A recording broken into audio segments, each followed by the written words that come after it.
I always believed that family was everything. I spent my whole life putting them first, sacrificing, loving, and protecting them. But when I needed them the most, I realized they saw me as nothing more than a burden. What happens when you discover that the people you love most are the ones who would sell you out the moment you're no longer useful? This is the story of my journey from pain to power, from despair to redemption. And trust me, you won't believe what my son did. At 58, I thought I had seen it all. But life has a funny way of showing you just how wrong you are. I spent most of my life as a mother, always there for my children, always the one they could turn to, no matter the cost to myself. Now, I sit alone in a house that was once full of laughter and warmth, the same house where I spent countless nights comforting my children, where I cleaned, cooked, and gave every bit of myself to make sure they had everything they needed. But today, this house feels like a cold cage. It's the same house that, in my weakest moments, feels like a symbol of my isolation. And yet, it's not the loneliness or my deteriorating health that hurts the most. It's the realization that my own son, Chris, the boy I raised, the boy I thought I knew, is nothing but a stranger now. I remember the night it hit me, the night that changed everything. We were having dinner, just the two of us, a rare occasion since he's grown so distant over the years. I could feel the weight of his indifference, the way he barely looked at me, his focus elsewhere. And then, out of nowhere, he dropped a bomb on me. A joke, or at least that's what he probably thought it was. "I hope you only live for 3 more months, he said, his eyes briefly flickering to mine, "so we can sell the house." I froze. The words hit me harder than any illness could. He said it as if it was just a passing remark, something light-hearted, but I felt the venom in his voice, the truth behind his words. He wasn't joking. He saw me as nothing more than a burden, something to be discarded. For the first time, I understood how little I mattered to him. The pain wasn't just physical. It was emotional, a gut punch that made my chest tighten. I had spent so many years sacrificing for him, for my family, and this was the gratitude I got in return? I remember looking at him, struggling to keep my composure. But inside, everything shattered. I didn't even know what to say. How could I? His words spoke volumes about how he really felt. He was already planning to move on without me, and I hadn't even realized it until that moment. I spent the rest of that night staring at the walls of the house, feeling the weight of my decisions, my life bearing down on me. My health was failing, that much I knew. The doctor had confirmed that my illness was serious, but it wasn't the illness that terrified me anymore. It was the thought of what would happen to me when I was gone. Chris, the child I loved more than anything, was ready to walk away from me, just like that. As the days passed, I began to see things differently. It wasn't just his cruel words that stung. It was everything leading up to that moment. The years of emotional neglect, the slow fading of his interest in me, the way he'd always take, never give. For so long, I had thought he would come around, that things would get better. But now, I could see it clearly. He wasn't coming back. Not for me, not for anything. I started to realize that the life I'd built for him, for us, wasn't mine anymore. It was just a reminder of everything I'd sacrificed for a family that never appreciated it. And what did I have to show for it? A disease that seemed to get worse every day, and a son who couldn't even pretend to care. But something inside me shifted in that moment. I wasn't just going to sit by and let him sell the house I had worked so hard for. No, I would make him see what he had done. I would make him regret ever treating me like this. He wanted me gone? Fine. I'd give him exactly what he asked for, only not in the way he thought. I sat there, in that empty house, with the weight of the world on my shoulders, but a plan starting to take shape in my mind. I wasn't going to let him take everything I had built without a fight. Not this time. Not anymore. And so began the beginning of something far more than just a fight for a house. It would become a fight for my dignity, my self-respect, and for everything he thought he could take from me. But, as I would soon discover, the most dangerous games are the ones you play with your own family. The days after that dinner felt like a blur. I went through the motions, doing what I always did, cooking, cleaning, pretending to be fine. But every moment was clouded by the thought of Chris's words. They echoed in my head, louder with each passing day. "I hope you only live for 3 more months. The sharpness of his voice still stung, and the cruel indifference behind those words made me sick. At first, I tried to dismiss it, telling myself it was just a thoughtless comment. But deep down, I knew better. His behavior over the last few years had been slowly chipping away at the bond we once shared. He used to be the little boy who would crawl into my lap after school, his face bright with excitement as he told me about his day. He used to care about my opinions, about my well-being. Now he barely spoke to me unless it was about the house. I didn't even recognize him anymore. I spent my days in this house that used to be full of life, but now the silence weighed heavily on me. There was no laughter, no talking, just the sound of the clock ticking away the minutes, reminding me of the time I didn't have left. I had always taken care of everything. I was the glue that held the family together, or at least I had been. Now, I was nothing more than a shadow in my own home, invisible, fading into the background. As the weeks went by, my health worsened. The doctors told me there was nothing they could do. It wasn't cancer, but whatever I had, it was eating away at me. I was exhausted all the time. I couldn't even walk up the stairs without feeling winded, but it wasn't the physical pain that hurt most. It was the emotional weight of everything. The loneliness was suffocating. I would catch myself looking out the window, hoping for something to break the monotony, but nothing ever did. Chris never came by to check on me.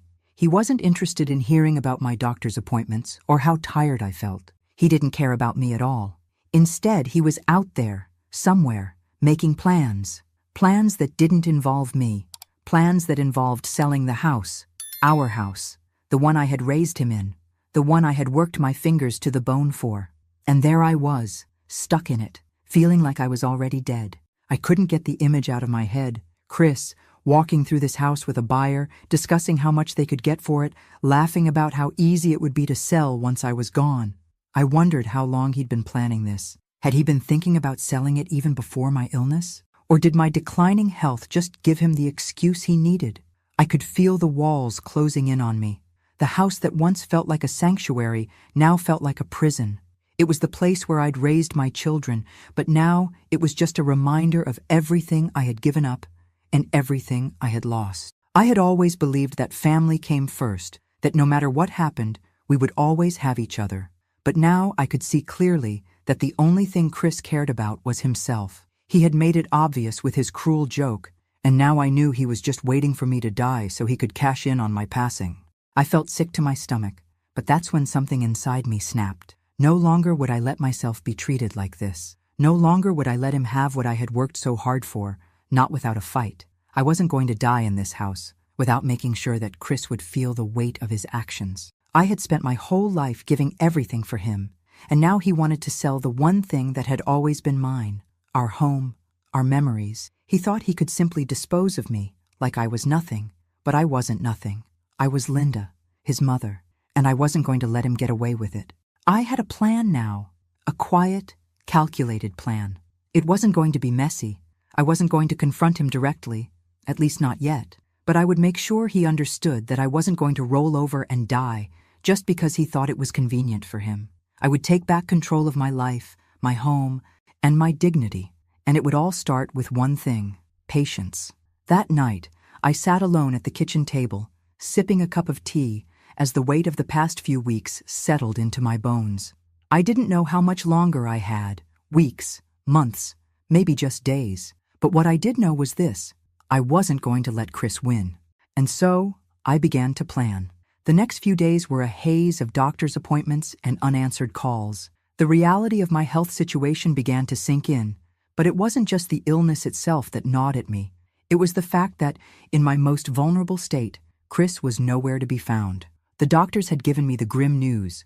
It wasn't cancer, but whatever was wrong with me, it wasn't going to get better. They couldn't pinpoint the exact cause, but I could feel my body shutting down. My energy levels were plummeting. I was constantly tired, and my once energetic body was betraying me in ways I hadn't anticipated. I knew the end was near, though I wasn't sure how long I had left. Weeks? Months? My mind had started to drift to the inevitable. What would happen to the house? What would happen to me when I was gone? The thought of Chris handling everything, making decisions about my life, my property, without even a second thought for me, made my blood boil. He wasn't here for me now. Why would he be here when it really mattered? He never visited, never asked how I was doing, never even bothered to call. It was as if he had already written me off. The only thing he cared about was what came after I was gone. The house. I tried to ignore it, tried to convince myself that I wasn't alone, but I knew the truth. I hadn't heard from Chris in days, and each passing moment reminded me how little he cared. I'd always prided myself on being a mother who was there, who cared, who listened, who sacrificed. But Chris, my only son, had been too wrapped up in his own life to notice mine was slipping away. I sat on the porch one afternoon, staring at the lawn, trying to find some solace in the silence. It wasn't until the familiar sound of a car pulling into the driveway that I snapped out of my trance. It was Chris's car. He got out, looking as distant as ever, his phone glued to his hand. He walked right past me without even acknowledging my presence. "Chris," I called weakly, my voice trembling as I tried to get his attention. He didn't stop. His eyes didn't even meet mine. "I'm busy," he muttered, not bothering to look back. That was it. That was all I got. That was the extent of my son's concern for me. I swallowed my hurt and let him go. It wasn't the first time he'd ignored me. It wouldn't be the last, but this time I wasn't going to let it slide. I had given him everything, my love, my time, my support, and now he was treating me like I was nothing more than a nuisance. I leaned back in my chair, letting the weight of it all settle on me. But as the sun dipped lower in the sky, something inside me shifted. I wasn't going to let him treat me like this. I wasn't going to let him discard me when it was convenient. It wasn't going to end like this. Not for me. I knew I couldn't change the way Chris felt, but I could make him regret it. I could make him understand the consequences of abandoning me when I needed him most. The house, my legacy, my life's work, it was mine, and he would learn the hard way that I wasn't going to go quietly into the night. As I sat there, the idea began to form in my mind, slow, steady, and full of quiet resolve. I wasn't going to confront him directly. Not yet. I needed to bide my time.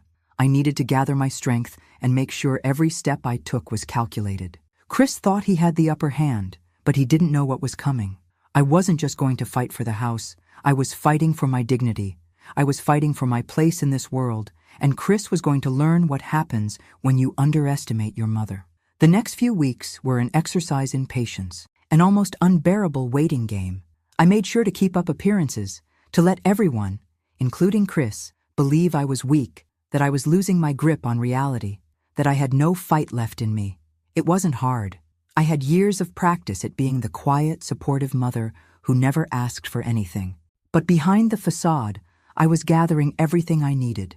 I began reviewing the papers I had around the house, bank statements, insurance documents, everything I could find. My fingers shook as I sifted through the clutter, trying to make sense of it all. I had to be careful, precise. It was clear Chris hadn't been thinking of me at all. But I wasn't just going to let him take the house, not without making him face the consequences of his actions. I found the sale agreement, the one where Chris had already signed off on selling the house to a buyer I'd never met. I stared at the paper for what felt like an eternity. It wasn't official yet, but it might as well have been. The house, my home, the place where my children grew up, it was already being sold behind my back. It hit me like a wave. Chris had already assumed I was done for. He'd already made his plans, thinking I was too weak to fight back. I balled up my fists, a surge of energy rushing through me. No, this wasn't how it was going to end. I wasn't going to let him take this from me, from the family we used to be.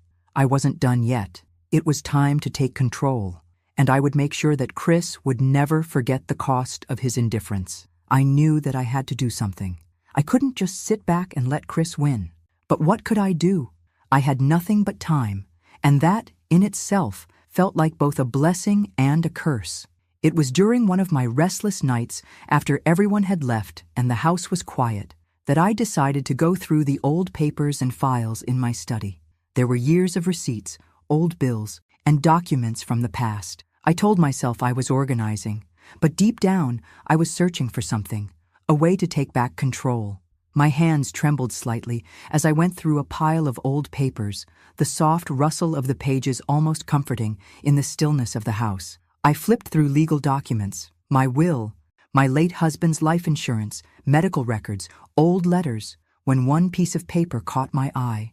It was an agreement for the sale of the house, already signed by Chris. I froze. There it was, in black and white, My own son had already planned for the sale of our home. I'd been so blind. The thought of Chris walking around, negotiating with a buyer for the house he knew I loved, it cut deeper than any physical ailment could. The house wasn't just walls and a roof to me. It was my history, my memories, the very place I had raised him. And here he was, treating it like a commodity to be sold off the moment I wasn't useful to him anymore. The signature was clear, Chris Edwards. He had already signed the documents, pushing through the sale without even an ounce of consideration for what this house meant to me. But as I stared at the paper, something else caught my eye. A note in the corner of the page, something that had been almost overlooked in my initial shock. The buyer's name, and a date that was only a week away. I stood up, my heart pounding in my chest. I could feel the cold rush of anger creeping up from my stomach, rising like an uncontrollable fire. My hands shook as I traced the name of the buyer, someone I had never heard of. How could Chris have made such a decision without consulting me? How could he have believed that he had the right to sell our home without even talking to me? I had never felt so betrayed. He had already planned my departure, and I hadn't even been given the chance to say goodbye. But that wasn't the worst part. The worst part was that Chris had underestimated me. He thought I was too weak, too fragile to notice. He thought he could get away with it without facing any consequences. The realization hit me like a punch in the gut. He hadn't just been planning to sell the house. He was waiting for me to die, for me to just disappear. And when I was gone, he would move on, free to do whatever he wanted, without a second thought for me. I had been nothing but an obstacle to him, something to be discarded when the time came. I couldn't let this happen. I couldn't let Chris erase me from this house, from my legacy, just like that. I sat down at my desk, the weight of it all crashing down on me. The pain, the betrayal, the loneliness, it was unbearable. But there was something else stirring inside me. A fire that had been dormant for years, something that had been buried under layers of pain and neglect, was starting to rise. I would make him pay for this. I couldn't confront him just yet. I knew I had to play my cards carefully. But I had to act fast. My mind raced as I started to think through the details. I couldn't just let Chris walk away with everything. I needed a plan, and it needed to be one he would never see coming. There was no room for mistakes. I had to be precise. He had no idea what I was capable of, but he would find out soon enough. I stood up from the desk, clenching my fists. I was done being the victim. Chris had made a grave mistake, and now it was time for him to feel the consequences. The next morning, I began making calls, quietly, without letting anyone know what I was planning. I reached out to my lawyer, a woman I had trusted for years but hadn't needed to speak to in quite some time. I asked her to look over the paperwork for me, to find anything that might be useful. She agreed without asking too many questions, sensing the urgency in my voice. I also began to dig into the legalities of the house's sale. Was it too late for Chris to back out? Had he truly made it impossible for me to stop the sale? I needed to know everything. I felt like I was walking a fine line, balancing between acting too quickly and not acting fast enough. If I wasn't careful, Chris could sell the house right from under me before I had the chance to stop him. But as I pieced the plan together, one small detail after another fell into place. I would not let him get away with this. I was going to take back what was mine, and I would make sure he understood the price of his betrayal. As the day wore on, I couldn't shake the image of Chris walking through the house, acting like everything was already decided. I imagined him already telling people that the house was as good as sold. I could almost hear his voice, so sure, so cold. But the truth was, he hadn't won. Not yet. I was going to make him realize just how much he had underestimated me. The days dragged on, filled with the steady rhythm of silence and resentment. I kept myself busy, pretending everything was fine.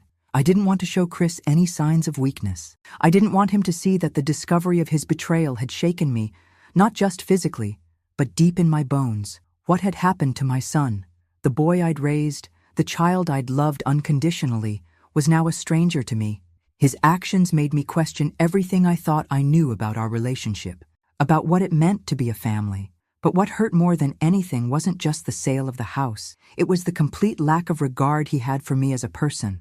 I could feel it in the way he treated me, the way he barely even acknowledged my existence. I had always put him first. I had given him everything I had, sacrificed my time, my energy, my own desires to make sure he had the best life possible. And this was how he repaid me. It wasn't just that he wanted to sell the house, it was that he had already planned for it, without ever consulting me, without even pretending to care. It was the final blow that proved everything I had feared. Chris didn't see me as his mother anymore. I was just an obstacle in the way of his plans, a nuisance that needed to be dealt with. I began to realize that the last few years of my life had been spent trying to gain his approval, trying to be the perfect mother, trying to be enough for him. And what had it gotten me? A cold, indifferent son who was more concerned about his inheritance than about my well-being. It was like I didn't even exist in his eyes, except as a way to get what he wanted. I started to question everything. Had I done something wrong? Was there a moment when I had failed him? Had my love and care somehow been not enough? Or was he just always this way, only now revealing his true nature? It was impossible to know, but one thing was clear. I couldn't trust him anymore. The anger inside me only grew with each passing day. I wasn't just angry at Chris. I was angry at myself for not seeing this sooner. How had I missed the signs? How had I let myself get to this point? But I wasn't going to let it end like this. I wasn't going to let Chris destroy everything I had worked for, everything I had sacrificed, without consequences. He had no idea what he had set in motion. I spent hours, days, poring over the sale documents, figuring out exactly where he had made his mistakes. It wasn't just about the house anymore. It was about dignity, about making sure Chris understood the price of his betrayal. He thought he had everything under control, but he didn't know what I was capable of. There were loopholes in the paperwork, things Chris hadn't considered, things he hadn't thought through because he was too focused on himself to care. He had underestimated me, and that was going to cost him. I began making arrangements, quietly, in the background. I reached out to a lawyer who had helped me years ago, someone I trusted. I didn't want Chris to know anything about it yet. I didn't want him to realize that I was taking control of the situation. He still thought I was weak, still thought I was just waiting for my time to be up. But he was wrong. As I walked through the house that had once been filled with love and laughter, I began to make my peace with the fact that things had changed. My relationship with Chris was broken. There was no going back to what we had before. But that didn't mean I was done. I wasn't going to let him take everything I had worked for, everything I had given him, without making him understand the consequences of his actions. I would show him that he couldn't just walk all over me. It was late one evening, as I sat alone at my desk, the soft click of the keyboard echoing in the quiet house, that I made the final decision. I had everything I needed, every document, every piece of evidence. I had a plan, and it was time to put it into motion. Chris had no idea what was coming. I thought back to all the times I had been there for him, when he was sick, when he needed support, when he made mistakes, and I bailed him out. I thought about the sleepless nights, the years of sacrifice, and now he was ready to sell the house, to sell me off like a piece of property. He thought I was weak, that I wouldn't fight back. But I had one thing Chris didn't expect. I had time. And in that time, I would make sure he paid the price for his betrayal. The next morning, I called my lawyer again. I knew it was time to start the process. No more waiting, no more second guessing. It was time for Chris to learn exactly what happens when you treat the people who love you the most as disposable. As I hung up the phone, I took a deep breath, feeling a strange sense of calm wash over me. I wasn't done. I wasn't going to let Chris destroy everything, not without a fight. The days that followed felt heavy, like I was walking through thick fog, but beneath the surface, I was more focused than ever. The discovery of Chris's betrayal was only the beginning, and now I had to make sure that my plan, my quiet, calculated revenge, was set in motion. I had spent years being the supportive, selfless mother, always the one to give, to nurture, to put my family's needs above my own. But now, in this moment of weakness, it was time for me to reclaim what was mine. It was time for Chris to understand the cost of his selfishness. I couldn't afford to confront him just yet. I needed to stay hidden, to stay calm. If I acted too quickly, too visibly, he would see me coming, and that was the last thing I wanted. The longer I could keep him in the dark, the better my chances were. So, I kept the charade up, pretending to be the mother he expected. Fragile, weak, a mere shell of the woman I used to be. I started by gathering everything I could. I combed through the sale documents, looking for any mistakes Chris might have made. His arrogance had clouded his judgment. He thought he was in control, but I was the one holding all the cards now. I had legal loopholes, I had paperwork, and most importantly, I had time, something Chris thought he had the luxury of, but he didn't. I called my lawyer again, making sure she understood the urgency of the situation. I couldn't afford any delays. She was quiet for a moment, then gave me the advice I needed to hear. "You have the right to contest this," she said. "Chris doesn't have full control over the property just yet. He hasn't finalized everything, and you still have leverage." It felt good to hear those words. I wasn't completely powerless. I wasn't just sitting here waiting for him to sell me off like a commodity. There were still legal avenues, things he hadn't considered when he was making his plans. He'd made mistakes, and I was going to make sure he paid for them. As the days wore on, I began to execute my plan in pieces, quietly, steadily. I called in favors from friends, gathered all the information I could about the house and its legal status, and began to figure out how to slow down the sale process without raising any red flags. I knew that the moment Chris realized I was fighting back, it would be over for him. I couldn't let him see me coming. It had to be perfect. I didn't let him know I was aware of the sale, didn't let him know that I had already seen the paperwork. Instead, I acted as though I was too sick to deal with anything. I let him believe I was weak, incapable of understanding the legalities. He thought I was just going to let him take everything from me. But I wasn't weak. I started making small, calculated moves. I delayed things. I stalled. I made sure the paperwork was checked, rechecked, and checked again. Every time Chris thought he was making progress, I made sure to step in, quietly, methodically, to slow him down. The more I delayed, the more pressure he'd feel. The closer I got to taking control, I also started preparing something else, something I knew would break him. The hospital bills. They were mounting, and he had been so careless in his dealings that he didn't even consider how the financial burden would fall on him once I was gone. I began to gather all the medical bills, every invoice for the treatments I had undergone, every medication I had been prescribed. In the back of my mind, I knew what I was going to do with these documents. I was going to put them all in his name. The bills, the hospital fees, the overdue payments. I was going to make sure Chris knew exactly what it felt like to be responsible for something he thought he could get away with ignoring. I had no intention of leaving him anything. Not my house, not my money, nothing. He had treated me like I was disposable, and now I was going to show him just how far-reaching the consequences of that treatment could be. One afternoon, I sat in my favorite chair by the window, looking out over the front yard. It was one of those rare moments when everything seemed quiet, still, and peaceful. But inside, there was a storm brewing. I had taken the first steps toward getting back what was mine. My mind raced as I thought about the next steps. How to keep the pressure on Chris without revealing myself. How to keep him in the dark long enough for me to secure my victory. I wasn't ready to reveal the full scope of my plan just yet. I had to wait for the right moment, the perfect opening to make my move. The house sale hadn't gone through yet. I had time. But time was running out. What made it all the more difficult was the fact that despite everything, I still loved him. He was my son.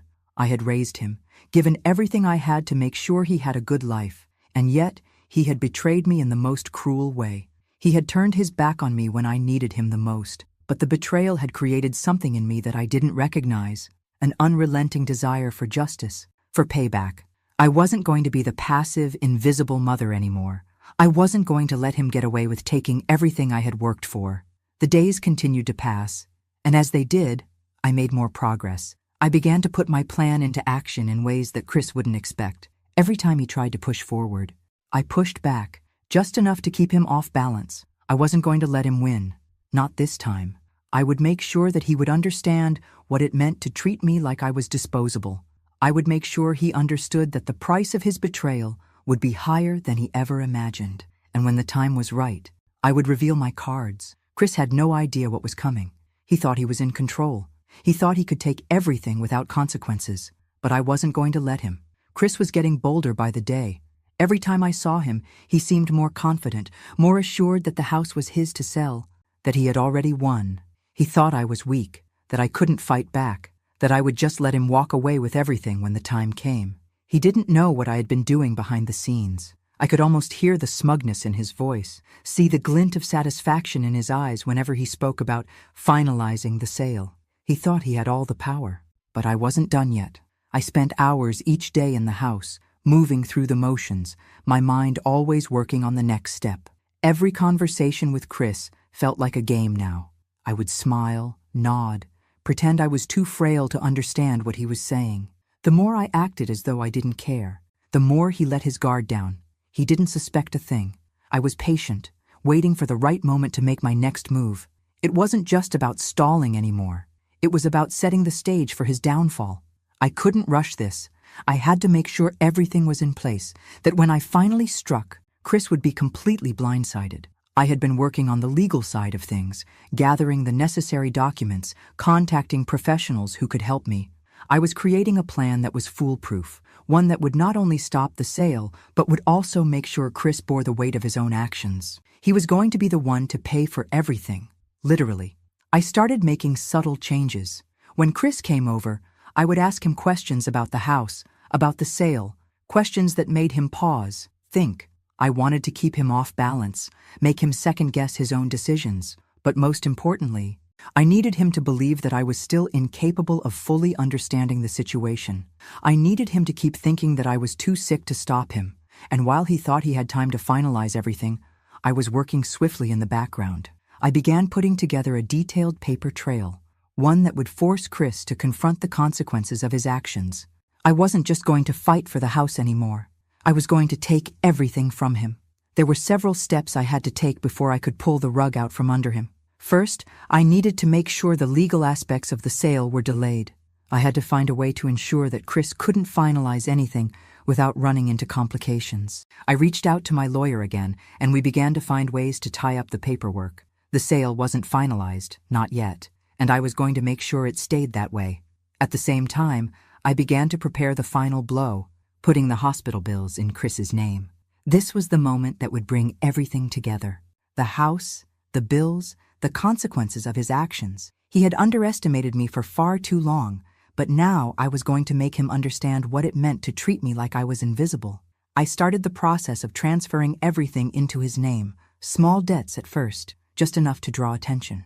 I didn't want to make it too obvious, not yet, but soon, Chris would be buried under the weight of his own decisions. I couldn't wait for the moment when he finally realized what I had done. As the days passed, I could feel the tension building. Every conversation with Chris was a calculated move. He didn't know it, but he was playing right into my hands. I could see the stress beginning to creep into his face. The more I delayed things, the more pressure he started to feel. He thought everything was moving according to his plan, but the cracks were starting to show. He couldn't see it yet, but his world was about to crumble. Each time I spoke with him, I could sense his frustration growing. I could see his patience running thin. He was losing control, and I was gaining it. And the best part? He still didn't know that I was the one pulling the strings. I had made sure to manipulate the circumstances just enough to keep him from advancing. But I wasn't done yet. There was one more step I had to take, something that would shift the power completely in my favor. Chris had no idea what was coming. One night, I sat in the kitchen, the soft hum of the refrigerator in the background as I reviewed everything I had done. I felt a strange calmness settle over me. For the first time in a long while, I felt in control. The house, the bills, the legal documents, they were all going to fall into place. Chris's attempts to get away with his betrayal were going to fail. When the time came, I would finally reveal my hand, and when I did, he would understand that I wasn't someone to be discarded. The endgame was close now. I had done everything I needed to do. It was all falling into place. And when the moment came, I would make sure Chris understood that you don't treat people like they're disposable, especially not the ones who gave you everything. The pieces were almost in place. The longer this dragged on, the more anxious I became. It wasn't just about the house anymore. It was about the way Chris had treated me, like I was nothing, a nuisance, an obstacle to his plans. The longer I watched him arrogantly go about his day, thinking the house was as good as sold, the more I realized just how little he had cared about me. All these years I had been there for him, pouring my heart into raising him, guiding him through the tough times, and now he was ready to dispose of me like an old piece of furniture. But he didn't know me anymore. He didn't know what I was capable of. The pieces were falling into place, but it wasn't time to strike just yet. I couldn't reveal my hand too soon. The subtle manipulations I had been setting in motion had started to cause cracks in his facade. but I had to make sure I timed my next move just right. I had worked tirelessly, making sure everything was delayed, pushing back the sale every chance I got. Every time Chris came over, I was playing my part perfectly. I pretended to be weak, frail, unable to handle much more. I'd smile and nod, acting as though I was completely unaware of what he was doing behind my back. But the truth was, I had every detail, every document, every piece of information I needed. He thought he was in control, but I was slowly pulling the strings. It was like a game of chess. Every move had to be calculated, every step had to be deliberate. I knew Chris would eventually grow impatient. He'd think I was too sick to deal with anything, too fragile to stop him. But every time I delayed, every time I made him wait just a little bit longer, I could see his frustration starting to build. He was losing his cool, and I was quietly gaining ground. I'd been working on the paperwork with my lawyer in the background. The delays in the sale were starting to pile up, and Chris was growing increasingly frustrated. I could see the stress in his eyes when he came by, his shoulders a little tighter, his words a little sharper. He had no idea that I was orchestrating all of this behind the scenes, making sure he couldn't move forward with his plans. It was around this time that I started to make my final move, the hospital bills. They were mounting, and I knew Chris had never bothered to consider the weight they would carry once I was gone. But I wasn't going to let him off the hook that easily. I contacted the medical billing office and arranged for all the outstanding bills to be placed in Chris's name. Slowly but surely, I began to transfer everything over to him. The bills, the hospital fees, the overdue payments, they all began to stack up in his name, one by one. I knew it would be the thing that finally shook him to his core. He thought he had control over the house, over my life, but he was about to realize that I was still the one holding the cards. One afternoon, I could hear Chris's car pull up in the driveway. I knew he was coming, and for once, I didn't feel the pit of dread in my stomach. This was it, the moment I had been waiting for. I took a deep breath and made my way into the living room, where I had set everything up just the way I wanted. When Chris walked in, he looked exactly the same as he always did. Self-assured, a little too confident. But today, he had no idea what he was about to walk into. "Mom, we really need to talk about this house," he said, his voice flat, as though the conversation had already been rehearsed. I stayed silent for a moment, studying him. His eyes flickered to me, but they weren't filled with concern, only impatience. He was done pretending to care about me. I could feel it in every word he spoke. "I've already told you, Chris, I'm not feeling well," I said softly, playing the role I had perfected. "You don't have to keep coming here to remind me of what you're planning." I saw the briefest flicker of annoyance cross his face. He wasn't expecting me to push back. He thought he could handle me like he always had, keeping me out of the loop, leaving me out of the important decisions. But he was wrong. He had underestimated me for far too long. "I know, Mom, but you need to understand that the house is a big deal," he said, his voice rising just slightly. "We can't keep holding on to it. It's time to move forward, you know?" I felt a surge of anger flood through me, but I kept it hidden behind my calm exterior. "I know exactly what you're doing, Chris," I said quietly, meeting his gaze for the first time with real intensity. "I know everything. You've been planning to sell this house for months, thinking I wouldn't notice, but I'm not as clueless as you think." His face stiffened, his mouth going thin. He opened his mouth to speak, but I held up my hand, cutting him off. "You think you've been so clever, don't you? Making decisions for me without my consent, selling my home, selling me off like I'm nothing. But here's the thing, Chris," I continued, letting the weight of my words sink in. "You've made a lot of mistakes, and those mistakes are about to come back to haunt you." His eyes narrowed as he stepped closer, his face flushed with the anger I had provoked. "What are you talking about?" I gave him a small, knowing smile. "You'll find out soon enough." I could see the uncertainty in his eyes now, the cracks beginning to form in his confidence. He didn't know it yet, but the walls were closing in on him. He had no idea how much trouble he was in. The game was far from over, and I was about to finish it.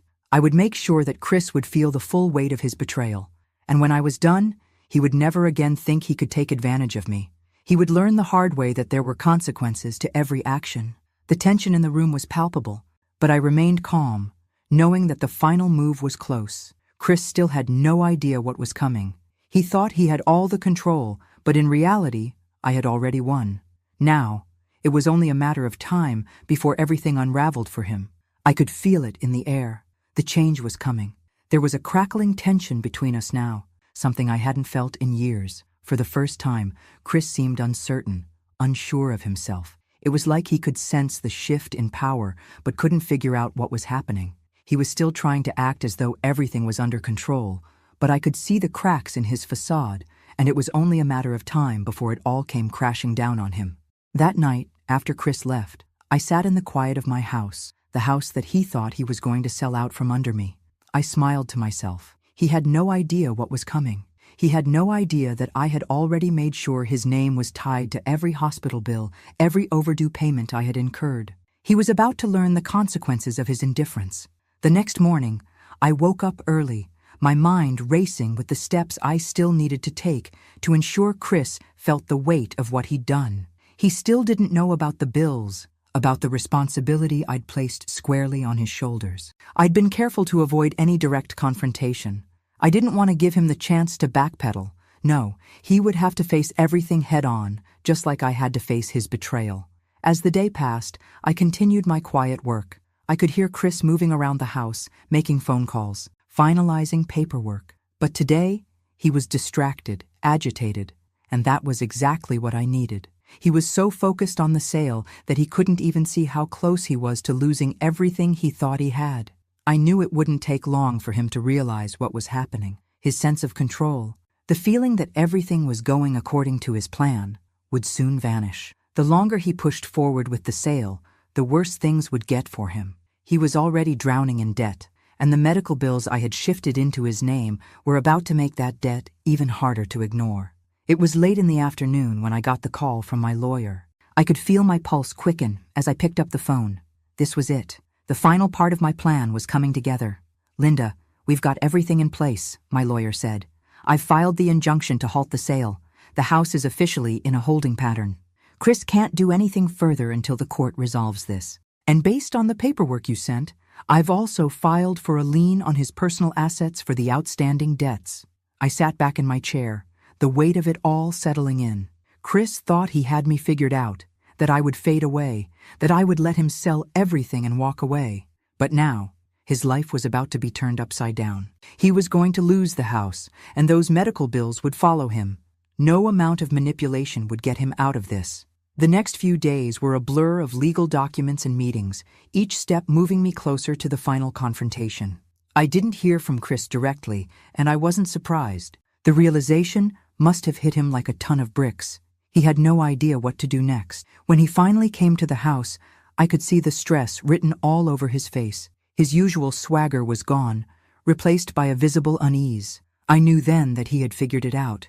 He must have received the notice from my lawyer about the injunction. But it wasn't just that. I could see the horror in his eyes when he realized what was happening with the medical bills. He had been so careless, so consumed by his desire for the house, that he never thought to check the fine print. And now, it was too late. He walked in, trying to play it cool, but I could see the tension in his body. His shoulders were hunched, his eyes darting around as if he was looking for a way out. "Mom, what the hell is going on?" he demanded, his voice shaking, though he was trying to sound authoritative. "I got this court order, and now I'm being tied to these bills. What did you do?" I looked at him, calm, collected. For the first time, I didn't feel the sting of pain. I didn't feel the crushing weight of betrayal. Instead, I felt powerful. This was my moment. "I did exactly what you deserved, Chris," I said softly. "You thought you could take everything from me. You thought you could just sell me off like I was nothing. But here's the thing. I'm not done yet, and neither is the house. You've made too many mistakes, and now you'll pay for them." His face went pale. He opened his mouth to argue, to fight back, but no words came.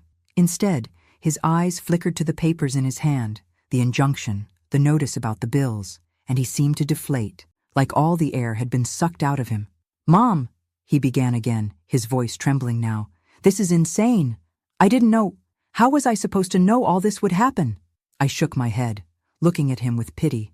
"You didn't know, because you never cared enough to ask, Chris. You were too busy making plans without me, without even considering that I might have a say in what happens to this house. But you've learned a hard lesson today." I could see him grappling with the reality of it all. His world was falling apart, and I was the one who had made it happen. The moment of clarity was evident on his face. He was realizing that he had underestimated me, that he had thought I would just roll over and die, letting him take everything. But now, he was the one trapped in a situation he couldn't fix. "You can't just do this," he protested weakly. "I've been planning this for months. It's not just about the house, it's about my future." I stared at him, feeling the heat of anger surge through me again. "And what about my future, Chris? What about the years I spent raising you, taking care of you, only for you to throw it all away?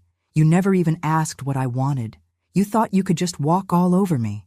But now, you've lost it all." Chris's shoulders slumped as he finally seemed to accept the gravity of the situation. He had no way out.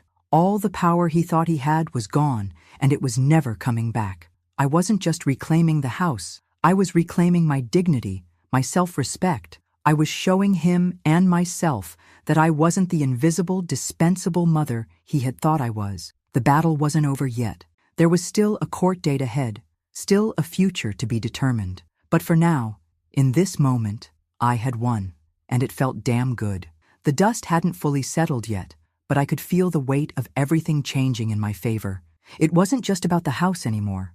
It was about making Chris understand that there were consequences to his actions. It was about showing him that he couldn't just treat people, especially me, the way he had and walk away unscathed. I had learned a lot in these past few weeks, but the most important lesson was this: power isn't just about money or control. It's about having the patience and the will to fight back when everyone expects you to roll over and give up. Chris sat across from me, his face still pale from the shock of the injunction and the mounting debts he had no way of escaping. He was silent, which was unlike him. Normally, he would argue, try to spin things in his favor, but now he seemed to understand that the battle was lost. "Mom," he finally said, his voice hoarse, "you have to know that this isn't just about you. It's about the future. I can't afford to wait around while you try to stall everything. I've been working for years to get things in order, and now you're just throwing it all away." I leaned back in my chair, arms folded across my chest. For a moment, I allowed myself to listen to his words, words that had once meant something to me. Once, I would have tried to calm him, reassure him that everything would be okay, but that person didn't exist anymore. "You're right," I said, my voice steady. "This isn't just about me, Chris. This is about the choices we make and how they affect everyone around us. This is about you treating me like I was disposable. I didn't ask for this, but now I'm done watching you trample all over me, all over everything I've worked for." His eyes narrowed, as though he was trying to make sense of what I was saying. I could see the gears turning in his head, but they weren't clicking. He hadn't connected the dots yet, hadn't realized the full extent of what I had done. He thought he could still talk his way out of it, that if he just kept going, kept pushing, it would all be over soon. But I wasn't done. "I've had enough, Chris," I said, the words coming out softer than I intended. "I've had enough of the way you've treated me. You thought you could take everything I had without even asking, that I wouldn't notice. You didn't even care to find out what I wanted, what I needed. You just assumed that once I was gone, you could walk away and start over." His face twisted, the frustration and anger building in his eyes. "You don't get it," he snapped. "This is my future, too. I can't just let you hold me back forever. You've had your life, Mom. I've got mine to figure out." I could see the arrogance in his words, the belief that somehow his pain, his future, was more important than mine. The thing he still didn't understand was that everything he had, everything he thought he could control, was built on my sacrifices. I had given him everything, and now he was demanding more. "Your future?" I repeated, my voice suddenly rising. "You think your future is more important than everything I've done for you? You think you have the right to decide what happens to me, to the house, just because you feel entitled to it?" He opened his mouth to argue, but I didn't give him the chance. "I'm not done yet, Chris. You wanted this house. You thought you could sell it and get rid of me. Well, you'll have to fight for it now. You'll have to fight to keep it." His face drained of color. "What are you talking about?" I reached for the pile of legal documents that had been sitting on the table the entire time. Slowly, deliberately, I slid them across the table toward him. His eyes darted over the papers, the realization starting to set in as he saw the familiar names of lawyers and court officials. "Those are the papers to halt the sale," I said. "And those hospital bills you've been ignoring? They're in your name now. All of them. I made sure of it. You wanted me gone so you could get everything, but now you'll have to deal with the debts, the bills, and the consequences. I'm not just handing you this house, Chris. You'll have to work for it. His eyes widened as he scanned the documents. The realization hit him like a freight train. He could see the liens on the house, the legal holds, the growing debts in his name, the bills, the court orders. It was all coming down on him. He had no way out now. He couldn't just sell the house and disappear. Not anymore. He looked up at me, the anger finally boiling over. "You can't do this," he spat, his voice breaking. "This isn't fair. You're punishing me for everything I've done. I never asked for this. I never asked to be responsible for you, for all of this." "No," I said, shaking my head slowly. "You didn't ask for it, but you took it anyway. You took what wasn't yours, and now you have to face the consequences." Chris stood up, his hands trembling. He looked like a man who had lost everything. And in a way, he had. He had lost his sense of control, his plan to walk away unscathed. He had underestimated me, thought I was weak and invisible. And now, it was too late for him to fix it. "I'm done here," he said, his voice shaking with frustration and helplessness. "I can't deal with this anymore." "Then don't," I said, my voice cold, final. "You don't get to walk away from the mess you've made. Not this time." He left the house in a hurry, his footsteps echoing down the hallway, but I didn't feel relief. I felt something else, something heavier.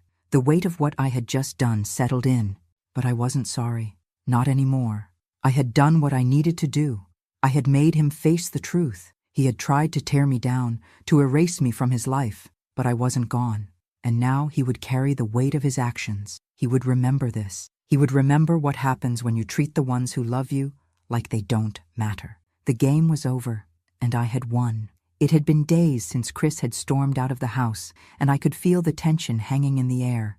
The house, once a symbol of my life and my sacrifices, now felt like the final battleground. It was clear that everything I had done, everything I had set in motion, had led us here. This was the end game. I hadn't heard from Chris since that last encounter. He'd been silent, perhaps stunned, perhaps trying to figure out a way to undo the mess he had found himself in. But I knew better now. The game had changed. He couldn't just erase everything. His arrogance, his sense of entitlement, those things were now his undoing. But as much as I had taken control, I couldn't deny the fact that deep down, this was still my son. The same boy who once curled up on my lap when he was sick. The same one who laughed and shared his dreams with me when he was young. The betrayal stung like 1,000 bee stings, but he was still my flesh and blood. And despite everything, I knew that this confrontation, the one we were headed toward, was inevitable. It would either break him or it would break me. The phone rang just as I was sitting down for the evening. I hesitated for a moment, then picked it up. I knew who it was before I even saw the name on the screen. "Mom," Chris said, his voice shaking. He had been defeated, but there was still something in his tone that felt like the remnants of pride, of defiance. "We need to talk." I took a deep breath. This was it, the final conversation, the moment that would seal everything. "Come over," I said simply, my voice calm, steady. "We'll talk." He arrived an hour later. The door creaked open, and there he was, looking exactly the same, but somehow different. There was no longer that swagger, that arrogance. Now his face was etched with uncertainty, guilt, and, dare I say it, fear. I didn't know how to fix this," he started, his voice quieter than usual, more vulnerable. It was the first time in months that I had heard him speak like this. "I didn't think things would get so out of control. I thought I was just helping, that I was just doing what needed to be done." I looked at him, and for a moment it was as if the weight of the years between us evaporated. The mother in me, who had spent her life loving and protecting him, wanted to reach out, but I held myself steady. This wasn't just about him anymore. This was about me, about reclaiming the dignity that he had stripped from me. I wasn't the invisible woman anymore. "I know exactly what you were doing. Chris," I said, my tone firm but not unkind. "You thought you could make all the decisions. You thought I wouldn't care, that I wouldn't fight for what's mine. But you underestimated me." He opened his mouth to speak, but I held up my hand, stopping him. "I gave you everything, Chris, and you took it. You took me for granted, took my life, my love, and now you're left holding the consequences of your actions. You can't just walk away from this. Not this time. He swallowed hard, his eyes searching mine, as though looking for a way out. I didn't know how to handle it. I thought I was doing the right thing by selling the house. I didn't know what else to do. You weren't exactly making it easy for me, you know? I could feel the familiar ache in my chest, but I pushed it aside. He was still trying to justify everything, trying to paint himself as the victim, but there was no sympathy left for him. Not now. You never asked what I wanted. Chris, I said quietly. You never cared. You thought I'd just go quietly, let you sell everything and take the house, without a word. Well, here's the thing. I'm not your doormat. I'm not someone you can just walk all over when it's convenient. I'm your mother, and I'm not going anywhere. His face twisted, a mix of frustration and guilt. I didn't mean to hurt you, Mom, he said, his voice cracking. I didn't realize how much this would affect you.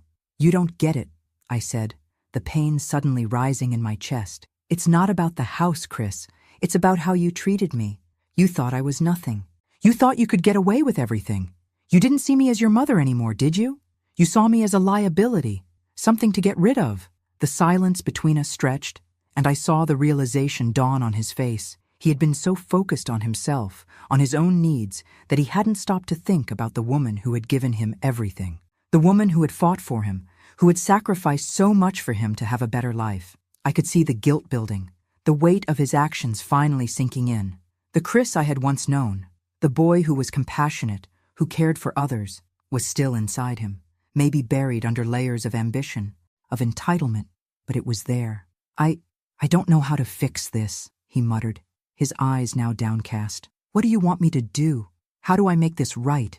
I took a deep breath, choosing my words carefully. You can't fix this. You can't undo the damage, but you can learn. You can learn that you can't just take what isn't yours. You can't treat people like they're disposable. I paused, letting my words settle in. This wasn't about me seeking revenge. This wasn't about making him suffer. It was about making him see what he had done to me. And maybe, just maybe, this would be the moment he would understand. You'll have to face the consequences. Chris, you'll have to deal with the debt. The house is no longer an option for you. But I want you to understand something. I'm not doing this to hurt you. I'm doing this to make sure you never treat anyone this way again. Not your family, not the people who love you. He stood there, shoulders slumped, defeated. For the first time, he wasn't the boy who demanded everything. He was the man who had learned the hard way that actions have consequences. I'll pay the bills. I'll take responsibility for it, he said quietly. I want to make it right, somehow. I nodded, a sense of closure finally settling in. This was as much for me as it was for him. I had taught him the hardest lesson of all. You can't use people for your own gain without paying the price. I'm glad to hear that, I said, finally feeling the weight lift. It's a start. He turned to leave, but before he stepped out the door, he stopped and turned back to me. His voice, though shaky, was sincere. I'm sorry, Mom. I really am. And with that, he walked out, leaving me standing in the house that had once been a symbol of our family. For the first time in years, I felt free. The battle had been long and painful, but it was over. I had regained my control. I had shown Chris what it truly meant to respect those who love you. And in doing so, I had reclaimed not just the house, but my dignity. I had fought for what was rightfully mine, and now it was time to move on. The past was behind me, and the future was mine to shape. The house was quieter now. After Chris's departure, it felt like the last of the tension had finally left the air, leaving behind a profound stillness that I hadn't felt in years. For the first time, the house felt like mine again, not just a space I had been trapped in, but a home, my home. I stood in the living room, looking around at the worn furniture, the pictures on the walls, the clutter I had ignored for months.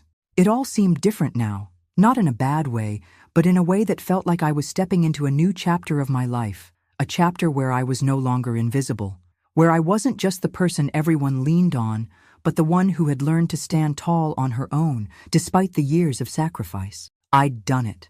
I had fought for my life, for my dignity, for my right to exist on my own terms. I had won the hardest battle of all, not against Chris, but against the idea that I would fade away, forgotten and discarded.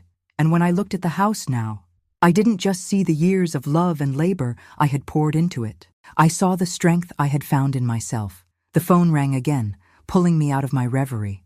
I looked at the caller ID. It was Chris. I had expected this call, perhaps the last piece of closure I needed. I picked up the phone, the quiet strength in my voice surprising even myself. "Hello? Mom," Chris's voice came through, hesitant but steady.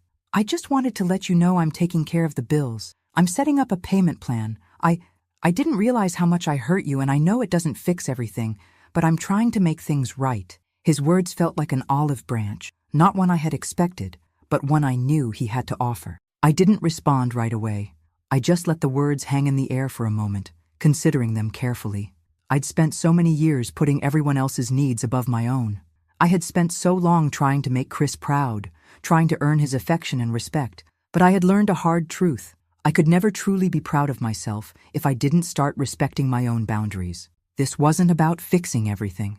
It wasn't about getting everything back the way it was. It was about letting go of the past and finally accepting that I was worthy of respect, of love, and of peace. "Thank you, Chris," I finally said, my voice calm and steady. "That means a lot to me. I'm glad you're taking responsibility. I'll do better." "Mom, I promise. I won't make the same mistakes again," he said. And for the first time, I believed him. We didn't talk for long. He didn't need to apologize for everything. He needed to show me through his actions that he understood, that he would change, that he would be a son I could be proud of once more.